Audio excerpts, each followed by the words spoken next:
We're all taught a pretty simple linear story about human history. First, we were hunter-gatherers, then we figured out farming, and then came the first cities in Mesopotamia. But what if this official timeline, this neat and tidy progression, isn't the full picture? What if our history isn't a straight line, but a cycle of rising and falling?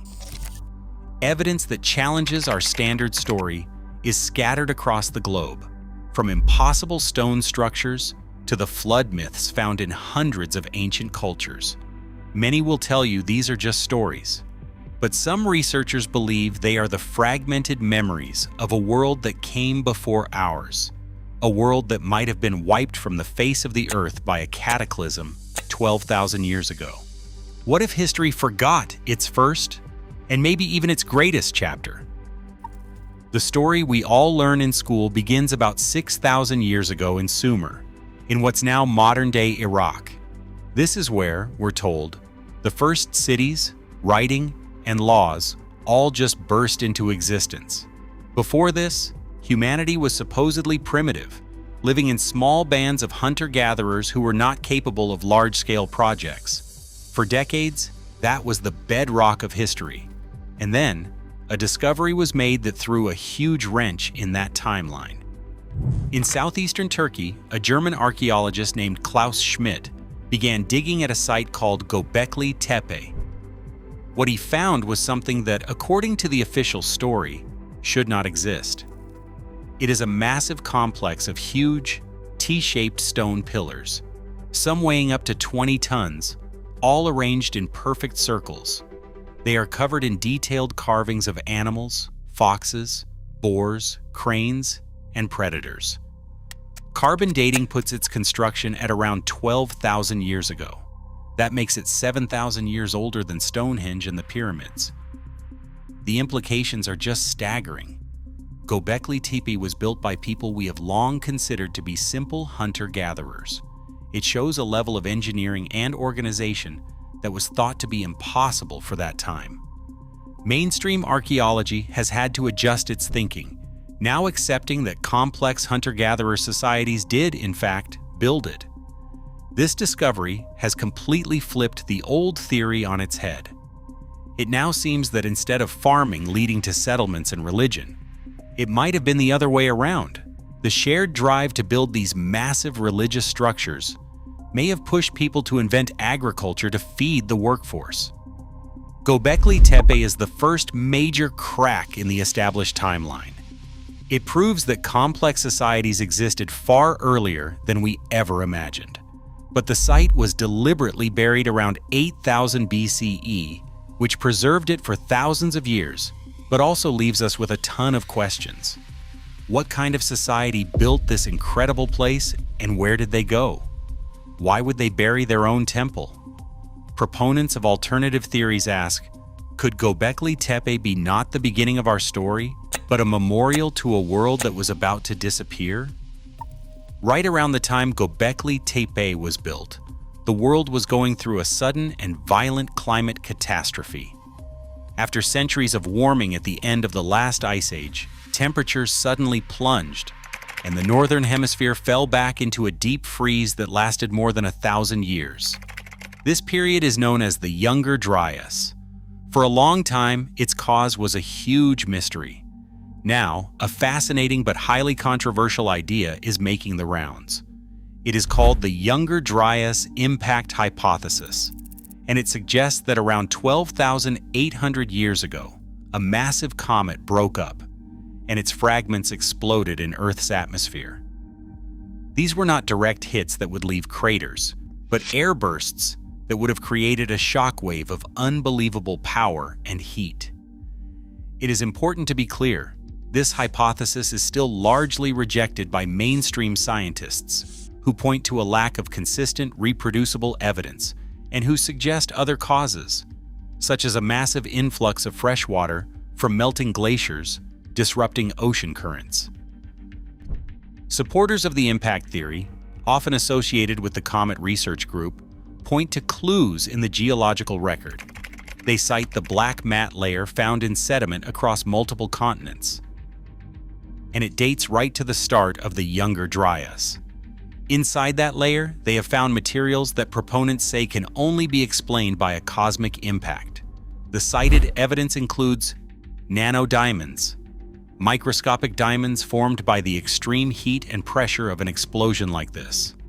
It also includes tiny metallic balls called microspherules, which suggest molten iron rained down from the sky.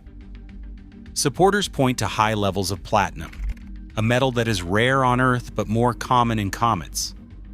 As recently as 2024, studies have identified shock-fractured quartz at several sites, a mineral with tiny cracks that can only be formed by the immense pressure of a cataclysmic impact.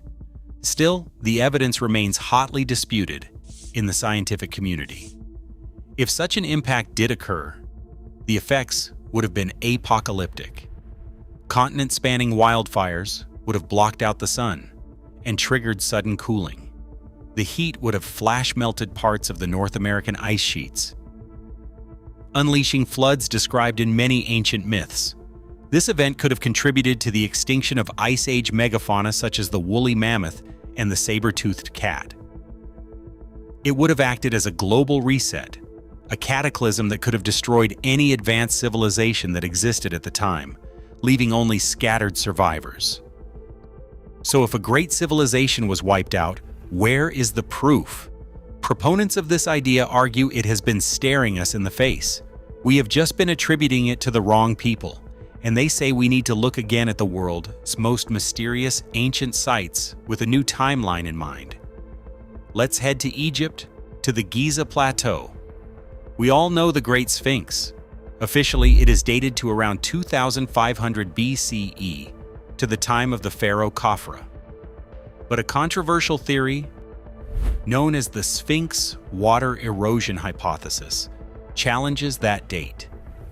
First popularized by author John Anthony West and geologist Dr. Robert Schoch, this theory argues that the deep, vertical weathering on the Sphinx's body and its enclosure was not caused by wind and sand, but by thousands of years of heavy rain. The problem is that the Sahara has been a desert for the last 5,000 years. The kind of wet climate needed to cause that erosion has not existed there since before 5000 BCE. It must be said this is a fringe claim firmly rejected by mainstream Egyptologists. They attribute the erosion to a mix of factors, like wind, salt, and occasional heavy rains that did occur during the Old Kingdom. Still, the visual difference between the enclosure walls and other nearby wind-eroded structures is what keeps this debate alive. Now let's jump to the high plains of Bolivia, to a site called Puma Punku. It is a field of shattered ruins with some of the most extraordinary stonework on Earth. Huge blocks of andesite, a super hard volcanic rock, are cut with what looks like machine-like precision. You can find perfectly straight lines, complex right angles, and interlocking H-blocks that fit together like a puzzle. Mainstream archaeology attributes Puma Punku to the Tiwanaku culture and dates it from 500 to 600 AD. The official explanation is that this was all achieved with simple bronze and stone tools, plus a whole lot of manpower and time. But the precision and scale have led some to call it impossible for the period, suggesting it is a remnant of a technology far beyond our understanding of the ancient world. Half a world away, off the coast of Japan, lies another enigma, the Yonaguni Monument. Submerged under the waves, it is a massive stone structure with features that look unnervingly man-made. Huge flat terraces, right-angled steps, and formations nicknamed the Turtle. Marine geologist Masaki Kimura is convinced it is a man-made monument, a city submerged when sea levels rose at the end of the last ice age. However, the overwhelming scientific consensus is that Yonaguni is a completely natural sandstone formation, shaped by strong currents and the way the rock naturally fractures. Still, its striking symmetry keeps it in the realm of mystery for those searching for a lost world. From Göbekli Tepe to the Sphinx and beyond, These sites present anomalies that do not seem to fit the conventional timeline of history. If a cosmic event really did trigger global floods and rapid sea level rise, you would expect to find a record of it somewhere. Not just in stone, but seared into the collective memory of the survivors. It would become the story they told their children for generations. It would become myth. And when you look at cultures from every corner of the earth, that is exactly what you find. There are hundreds of flood myths from every inhabited continent, all telling a strikingly similar story. We know the story of Noah's Ark from the Bible and the Epic of Gilgamesh from Mesopotamia, where God sent a flood to wipe out humanity. But these are far from unique. In Mesoamerica, the Mayan Popol Vuh tells of God's flooding the world to destroy a flawed human creation. Native American traditions, from the Inuit in the north to the Hopi in the southwest, have stories of a previous world destroyed by water. Even in ancient Australia, Aboriginal legends tell of a rainbow serpent who flooded the land.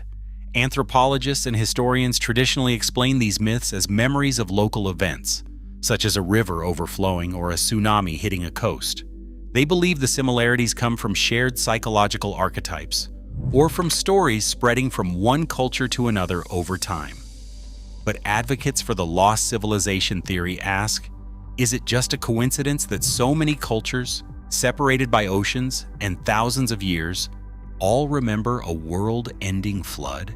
They suggest these myths could be the distorted memory of a very real global event. The memory of the ice caps melting, causing sea levels to rise 400 feet. Though this process actually happened gradually over millennia, to the people living on the coasts, it would have seemed like a planet-altering deluge, a world being washed away.